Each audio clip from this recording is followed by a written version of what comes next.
I see the one and only Mike Chaney, Commissioner, Insurance and Fire Marshal. Good morning, sir. How are you doing, Commish? Doing great. Good morning, Paul. Happy Thanksgiving to you and the family. And we need some rain. Do you have I think we're going to get some today, later in the afternoon. Yeah, it looks like it gets nasty. If it's going to get nasty, probably 7 or 8 o'clock tonight in the central part of the state. We'll see what happens with that. But be weather-wise, this is the first strong storm system we've had since possibly late June or July.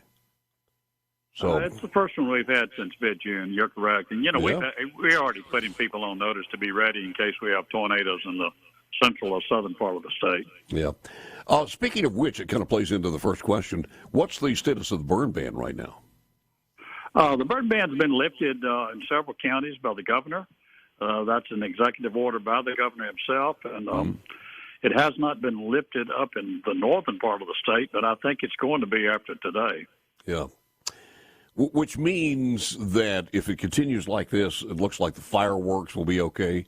Because some people were talking about they may have to be banned. It appears that fireworks will be okay for around Christmas. There are always some that are sold around Thanksgiving.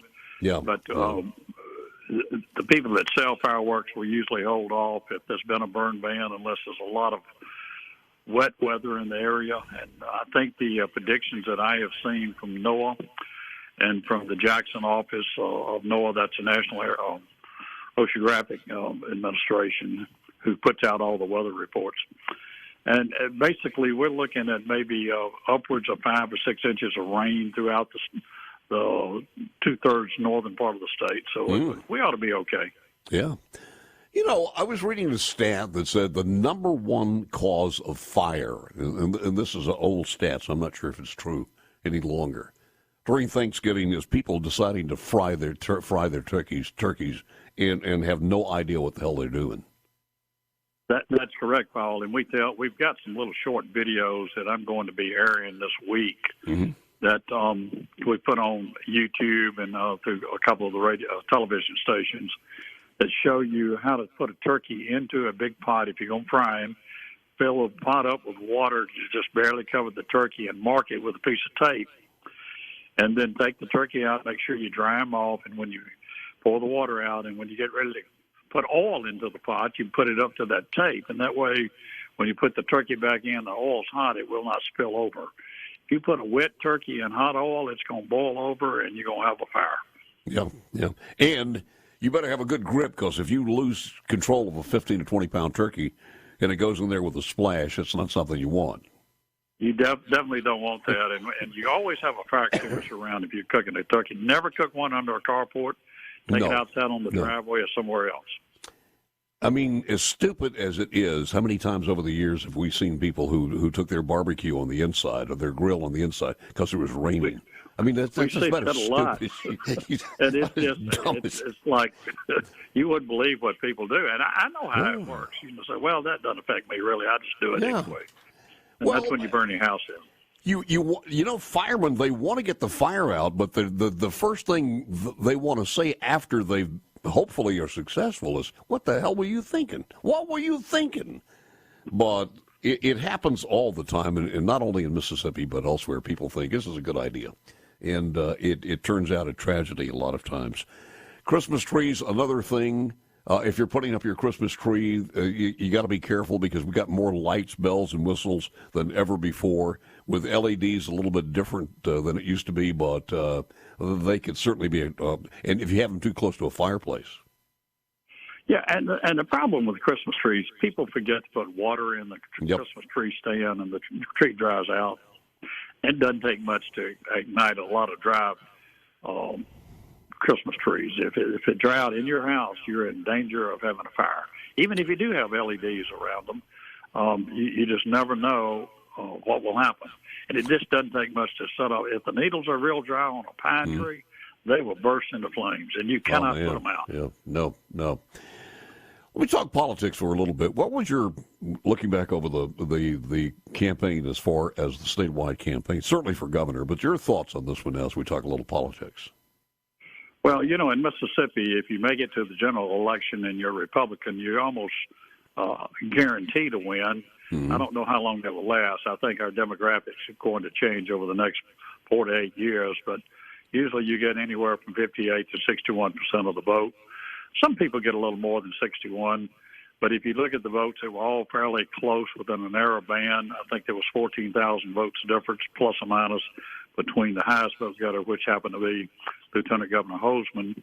And by the way, I think Delbert spent upwards of close to $3 million on his campaign for the primary and for the general election. And he garnered somewhere maybe 14,000 more votes than the lowest vote getter. So it was good for everybody except the governor's race was very competitive. And the smart money had bet that Governor Tate Reeves would win.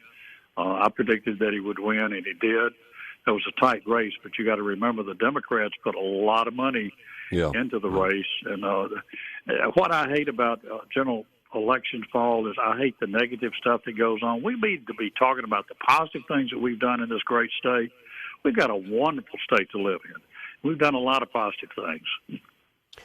Yeah, but if you're trying to get that position, you've got to tear down the state, like tear down the family, and this is or the team or whatever it happens to be, to give a reason for you to make a change. I mean, it's just human nature to do that. But I agree with you. I hated to. Well, it is human nature, but I didn't run a single negative ad. I just did not. I just don't believe in doing that.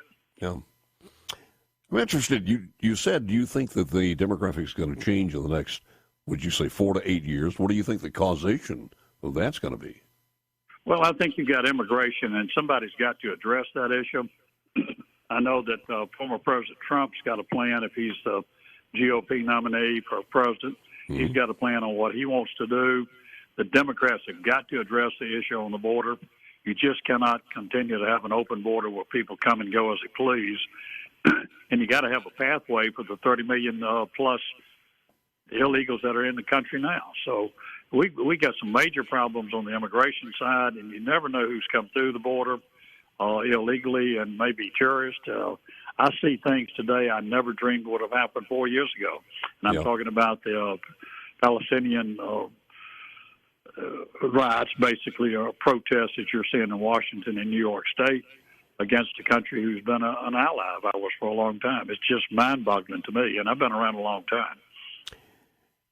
True statement or not, if somebody says you would be surprised at the amount of illegals that are in the state of Mississippi. If you think they're not moving into Mississippi, you are wrong.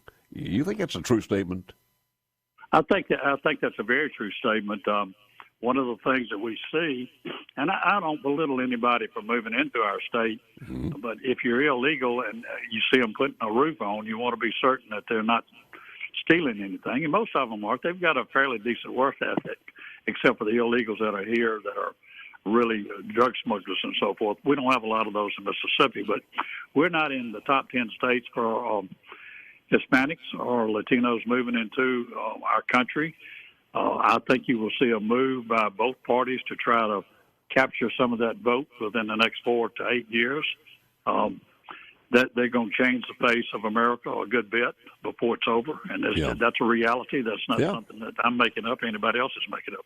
You can't. Even if it's Trump, and even if you had a Republican Senate to go along with the House, you can't just get 8 million people out that fast. Or, how many of them? You don't know where they are. Number one, it's going to be almost impossible to do that. Switching real quick because we have limited time here. Your thought as you heard the narrative, and we can do this when we come back, give you a chance to think about this question. But you heard the narrative over and over from the Brandon Presley people as far as Medicaid expansion. I can do this. First day I'm in there, I'm going to wave the magic wand. I'm paraphrasing here. And I'm going to do this and that on expanding Medicaid. It ought to be done. It's a great deal. And you're sitting there as the commissioner of insurance, and you're hearing all of this. So now you have a chance to speak statewide to that after the election, and we'll give you that opportunity when we return with Mike Chaney, Commissioner of Insurance and Fire Marshal, right after Mike Chaney. Leave the buffet there for just a second or two. The candy yam, gotta have it. All right, here's the question. After you heard all of the dissertation, the narrative from the election on Medicaid, your thoughts? Well, my thoughts are this, that when Brandon Presley said he would expand Medicaid on his first day in office, that's just not that's not possible for him to do.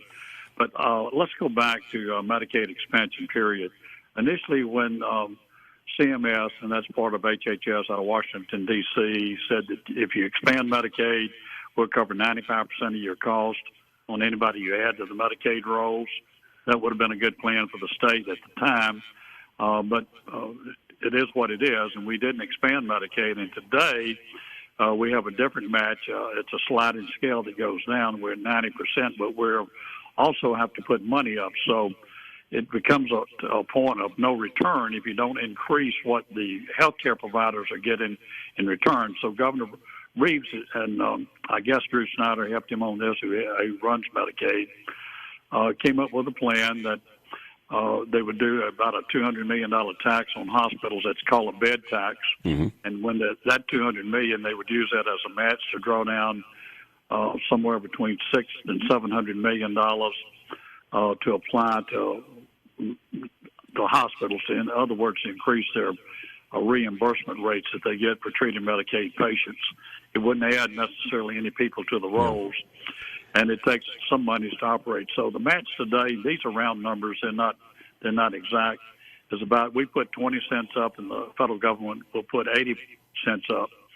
If we had expanded Medicaid early on, you could have taken a lot of those people that were on a 20-80 mix and moved them to a 95-5 mix. It means the federal government would have been picking up more money. And for those people out there who are a little like me, who worry about that's still my tax dollar, those dollars don't go back to the Treasury. They go to the other states. If we don't spend them and take our share, they go to somebody else like California or New York State. All right, but let me ask you this, because you said it was a sliding scale downward increasing. What does it decrease to? Is it capped off somewhere? Because it's already moved. As a matter of fact, if it was 95% and now it's 90%, were those people at 95% of those states at 95% locked in, grandfathered in, or now they 90? No, it's a sliding scale. You might get locked in at 95 the first year, the second year maybe 93, and then goes to 92, 91, and 90% match. And you can't. And some of those states cannot move people that have most states have a match of about. Yeah. They put up 40%, and the feds put up 60. That's a round number. Mississippi's got one of the best matches in the nation. So it was a better idea if early on we'd expanded Medicaid. But it's too late. That train's left the station, Paul. It's a little late. But Governor Reeves has a plan, but it looks pretty good, but it's got to be approved by CMS. And CMS is the Center for Medicare and Medicaid Oversight. What do you think the chances are that they're going to approve that? I do not know. We have a lot of good contacts at CMS and HHS and SSIO, which are all Washington, D.C. regulators. And they don't know. We just do not know. That's something. So like when you hear some of these learned journalists say that there's no chance in hell that that's going to be approved, would you disagree with them? I disagree with some of them. Some of those learned journalists don't always write what they should be writing. They write what their opinion is, and not what Duh. You're absolutely right about that, bud. I stepped in the ditch, didn't I? Well, you're right. They do write from feelings and not facts most of the time. Yeah, they can't read the tea leaves right either. Do you have any idea actually how many people we have in that reservoir? Is it 130,000 or 200,000 or 250,000? Does anybody have any idea how many more people would come in? We had a pretty good idea at one time, but you got to remember, Medicaid actually expanded during the COVID period, and it got up to almost 850,000, 860,000 people, and it was down in the 750s to 800,000 people. So when you look at how many people have already been taken off, and some of those people have jobs because the economy is good. Some of them were not qualified to be on Medicaid now. A lot of them were children on the CHIPS program. So let's say they've taken 60,000 to 70,000 people off of Medicaid rolls in the last 3 months. Out of those people that are off, those that are in an income level between 100% of the poverty level up to anything above that. All right, let me ask you this real quick, because I got to get this question. Would taking that many people off, if it's 100,000, 200,000, and many of them on insurance now, taking them off the rolls, would it have any bearing on the people who are paying paying insurance? Would it affect the insurance market? It would, because we put, I can tell you, we put 20 to 40,000 of those people that have come off the rolls on the federal marketplace. So they're having to pay something. They don't get free insurance, but they're having to pay something for their health insurance. I got you. All right. They're just like everybody else in the country. So that's something we have to closely monitor. That's why I keep up with the Medicaid deal. I don't manage Medicaid. That's the governor's. I got it. We got to go. Not us. It's going to take us away. Happy Thanksgiving, sir. Thanks for spending some time with us.